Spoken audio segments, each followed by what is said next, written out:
All right, guys, what's going on? Welcome back to Chris's Sports Corner. Real quick, man. Hope everybody's having a great Motivation Monday.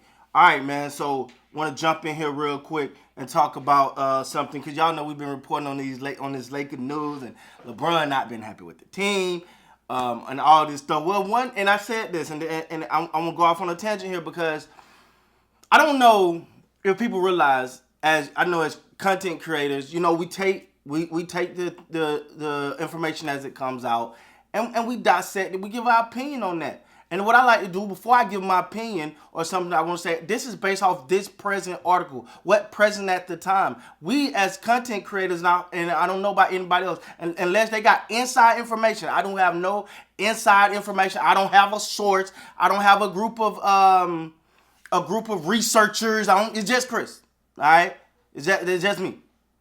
So I don't have. So we take the information. That's why in my videos I like to say we take the information we're getting and we react to that. There's a lot of people want to say, well, why don't you just wait 3-4 days to? Well, what if that information you're waiting 3 or 4 days to come out to be proven true or untrue never come out? So now. You know what I'm saying? So I hope you guys vibe with me. So first of all, when I released the first video about this, I said in 2 videos actually, I said I hope that the truth comes out. I hope that something come out and actually dispel this. Right? That's what I said. And I went on to give my opinion on how I feel about the current article in the current situation. Now, let me say this.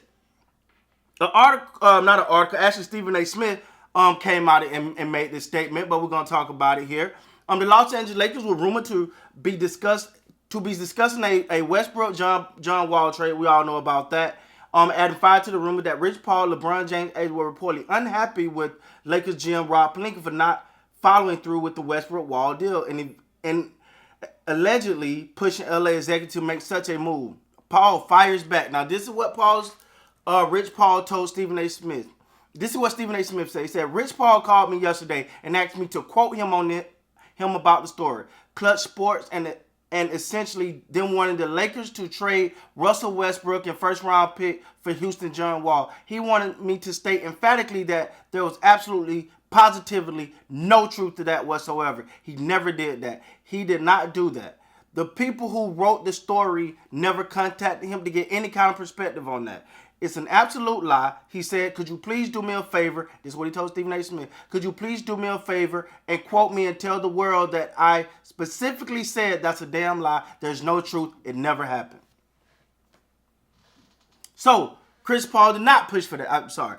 Y'all, I hate to pause. Rich Paul did not push for that trade. Okay? Now, that's interesting.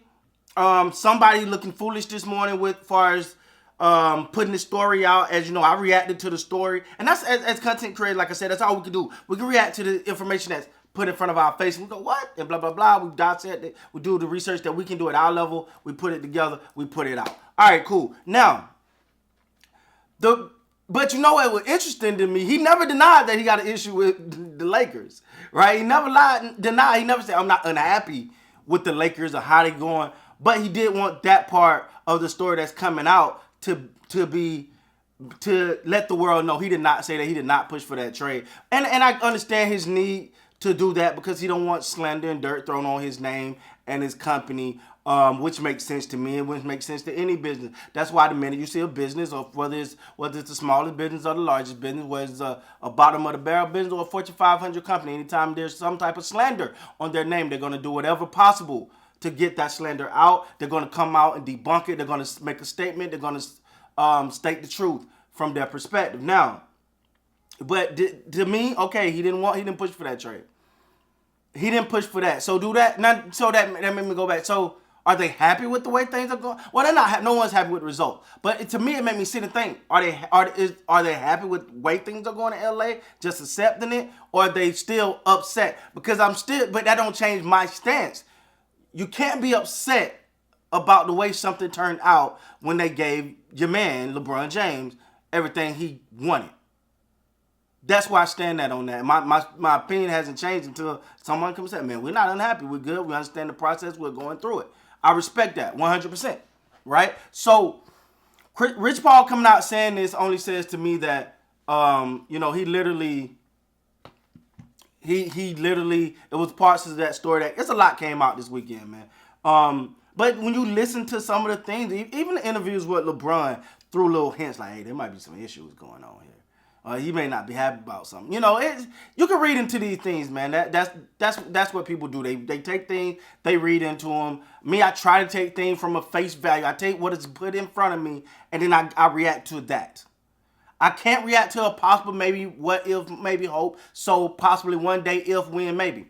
Can't react to that. I take what's given to me. But what I like to do in my videos, like I said before, is I say, hey, I'm only reacting if this is true. And a lot of times, even in this situation, I said, man, I hope somebody come out and debunk and say this ain't true, because it don't make sense. And it don't make sense. You can't be mad about something that's given to you. Like, if you ask for something and give it to you and it didn't work out that way, then so be it. But you know what? As far as the Los Angeles Lakers, man, the All-Star break is over. Hopefully this team can get back in the groove, get back going. Because honestly, I thought they finished on a high note for us in a sense, man. I felt like they got some key wins. Even the Golden State Warriors, who you could say have been struggling, but that was a game they should have won. They was competitive in that game, which prior to that, you got to be like, they ain't look competitive in a lot of games. So my verdict is out on this team. I don't think that I'm not talking no championship with this team. I don't see them as a championship contending team. I look at it as a team that been put together. The trade deadline, and I think this for a lot of NBA teams right now. For a lot of teams, the trade deadline is gone. A lot of pressure is gone. You know, now you can zone in. After the trade deadline, you pretty much know your roster. Unless you hit some on the buyout market. Dragic, who's gone to the Brooklyn Nets now, he was a major candidate on the buyout market. But you start to zoom in now. As you start to zoom in, now you got to see what you got and what's your best availability to win. I don't think it's time to try stuff now. You got about 25 to 30 more games left in this season. So now it's time to zoom in. You take what you got, you put your best package on the floor, and you put your best rotation, your best lineups, and you go for the goal. That's all you can do. That's what I think every team in the NBA is getting ready to do. That's in a competitive space. Now, some teams have just said, hey, you know what? It's a wrap. We ain't doing it. We're getting ready for next season. For those teams, it's evaluating who's going to stay and who's going to go. But for the rest of the team, the rest of the NBA teams now, if you're making a chance, you got any chance, you're going to find out now. And the playoff push is going to be real. So I think about to get into some exciting basketball. I think shout out to Rich Paul for clearing this part of it up. Hopefully they can all be on one page. But as I said before, I say again, I'm Lakers. I'm riding with the Lakers over anything because that's my team. You know what I'm saying? First of all, I admire everything Rich Paul has done with his organization. I'm always be a supporter from that standpoint. But far as like when we're just talking basketball, I'm gonna choose the Lakers every time. So with that being said, guys, please like, comment, subscribe to the channel. Most important, you guys be great, man.